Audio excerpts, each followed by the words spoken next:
Fayyaa oolte? Jira galata rabbi. Akkamatti? Asin ogee galata rabbi. Waan ta'e rakkadhe bannaati na gargaaruu dandeessaa Iyyaasuuko? Maal gargaara? Rakkina cimaa tokko narra ga'e. Okay. Kanaaf jedhee na gargaarta jedheen. Na beekta garuu beekta miti?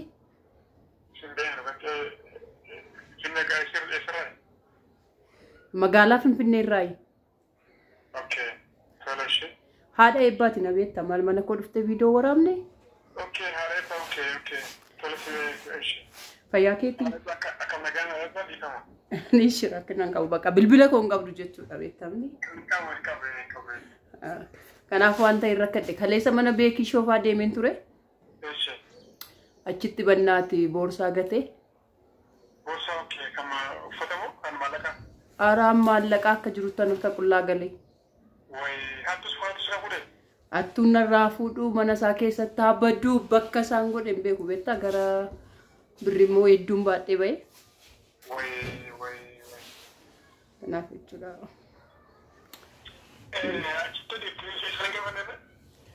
Beekoodhaa bilbilee jennaan immoo beekoon bilbila na jalaa kaasuu dide maal akka ta'e hin beeku.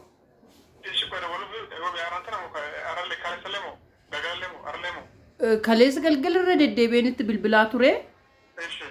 Naaf kaasuu dide baay'ee waan inni rakka wayiin rafanii ta'e illee hin beeku.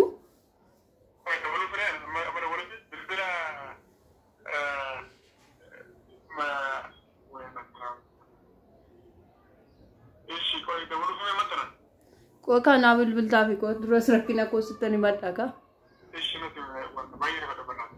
Wah, mana cune aku kau beri ni ufti simbadis mitire.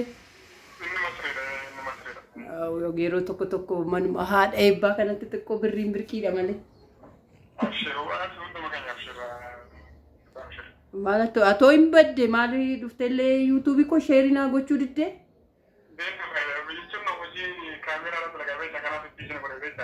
Akkasi gara biraas hojjetaa jirtamoo?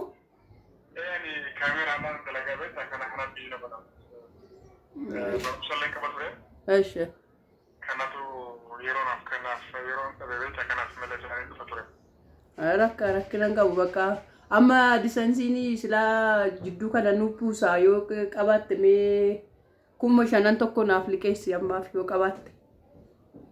Okay, birri okay. Wanti dhabeetaan birri kanneen isaa qabu qubitti kan deema jira beektaa? Qubiin sanis namaaf hin dabarsu ture. Eeshe. Kuma shallee dhabe ati mootee sibiila kuma takkata sibiila armeega.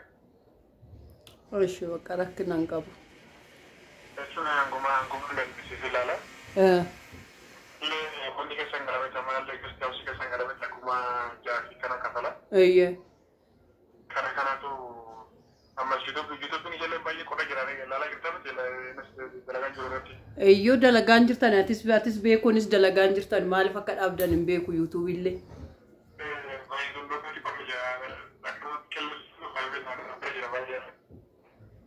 Ayyoo waayisoo bakka rakkinan qabu. Namni yaadumaanuu nama gargaaruusaa waan gaarii miti ammanumayyuu yaada naaf kennuun keeyyuu gaariidha. Naaf jiraadhu qamoo koo jechuun namoonni siif jira kuniyyuu gaadha namaan jechuusaa. Namni suma qabutti bilbilata mitiire. Malee namni san beeknetti sin qabnetti sin bilbilatu. Tokko immoo bilbilmayyuu nama jalaa kaasuu dhiisuyyuu danda'an jedhan jiru. Jechuun namni yoo waan danda'u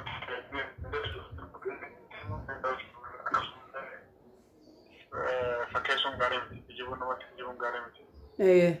Akkasuma abshiruma yaadini rakkisee argaru. Amiin. Fayyaa naaf ta'e naaf galatoomi. Abshiruma yaadini. Garuu piraankii si hojjetadhe dhugaa rabbii natti hin qabamin.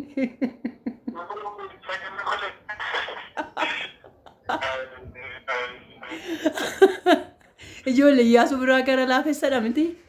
Ayi prank.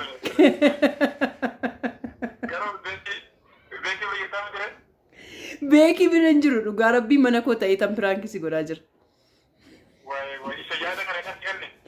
Lakki abboo yaada kana isaa miti annaa kenne. Ijoolleen ma keenya amma barbaadeetuma piraangii godhataa jira.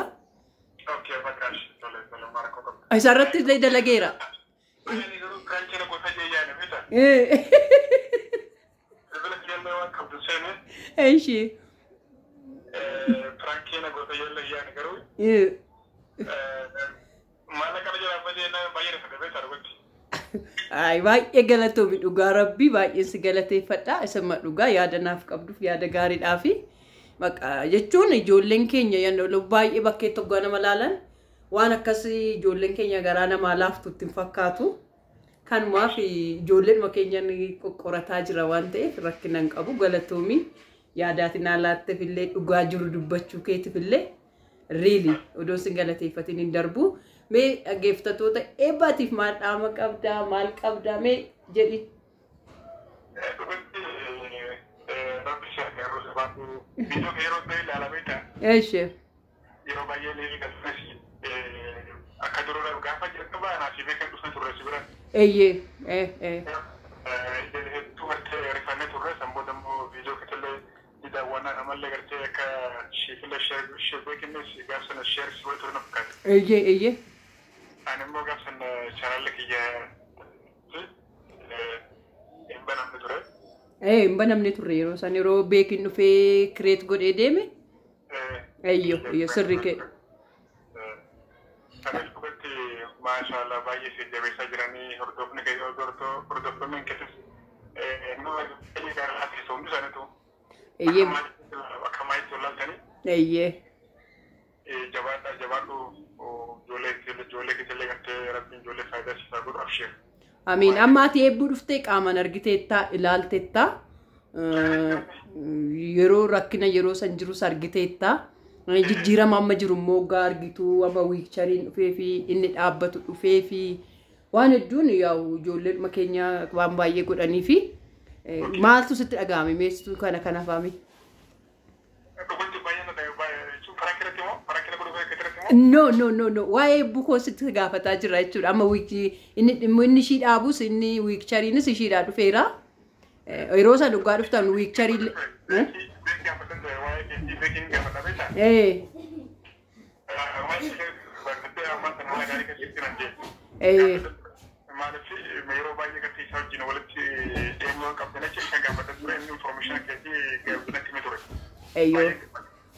Beekii akka mucaa kootti tan ilaala nan jaaladha baay'een isa kabaja baay'ee mucaa isa jaaladhudha beekuu koo. Dhugaa rabbii beekii nama gaariidhas akkasuma ijoollee jalqaba Itoophiyaa keessa yuutuubara Itoophiyaa keessa jiran keessa jalqaba isatu dhufeetoo eebbuu koo daawwate isatu uummatattis beeksise. Kanaafuu nama eebbuudhaa dhaabate immoo yeroo hundaa akkuma ijoollee kootti tan ilaala waan ta'eef kana dhaasiinis karma sanas si baree baay'ee si jaaladha baay'ee si kabaja baay'een si hordofa. Maashaallah mo baay'ee deemtee ta subscribe sama kuma galtee gaafaati badhaasa fudhattu argina. Ijoollee subscribe godhaa warri Iyyaasuu hin beekne Iyyaasuu Birraa jedhama. Iyyaasuu Birraan pirankii irratti hojjedhee nan rakkadhe jedheen itti bilbilee gaafa kana kaammoo kun rakkina koo gaafan itti maddu yoo dhuman 5,000 illee si liqeessu baadhe 1,000 siifan kenna tola naan jedhe dhugaa rabbi dhageessaniitti gurri keessa. Ena guddaa saansi galateeffadhaa waaqayyo koo si haa eebbisu eebbifamii waan yeroo keenyaa laatteef waan silkiina jalaa kaafteefis guddaa sanaaf galatoomi. Ashi jedhi nagaan naaf turii. Bye.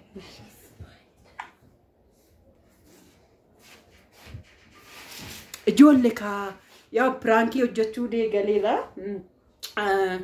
Kaleessa beekii shoo irratti hojjedhe beekii shoo koo irratti gaafa hojjedhe. Maaluma afaan Iyyaasuu irratti immoo dalagu jedhee Iyyaasuu koo irratti immoo gaafa dalagu kun dhugaa rabbii nama baay'ee na gaddisiise dhugaasuma dhugaa odoo rakkadhees ammanuma na qaqqaba jechuudha. Isuma dhugaati immoo baay'ee guddaa galatoomii Iyyaasuu koo na ilaaltasi waan jettuufis rakkataa dhuunfii bira nama dhaabbatuun kanaaf gaariidha. Iyyaasuu Birraa dhufee kaameraa hojjetee suuraa baay'ee bareedaadhaan warroota eebbuu koo jalqaba dhufanii beekuu faana beeksisanidha. Iyyaasuu Birraa asumaan galateeffadha. Thank you jedha. Piraankiin isaa immoo isinitti tole like share godha. Hunduma biraan nuuf qaqqabsiisa sinan jaaladha. Oromoo keenya akkasitti qoraa jirra gaafatataa jirra. Warra silkiin jalaa kaasuun akkasuma akkas gaggaafataa jirra waan ta'eef amma ilaalcha eebbuudhaaf ilaalcha ammam qabu seenaa eebbuutti meen isaan booda akkasittiin jedhee piraangii isaan irratti hojjetaa jira. Guddaa isaanaaf galatoomaa waaqayyo koo sinaa eebbisu waan laayik gootan waan sheer gootaniif lafa nagaa turaa. Bye bye.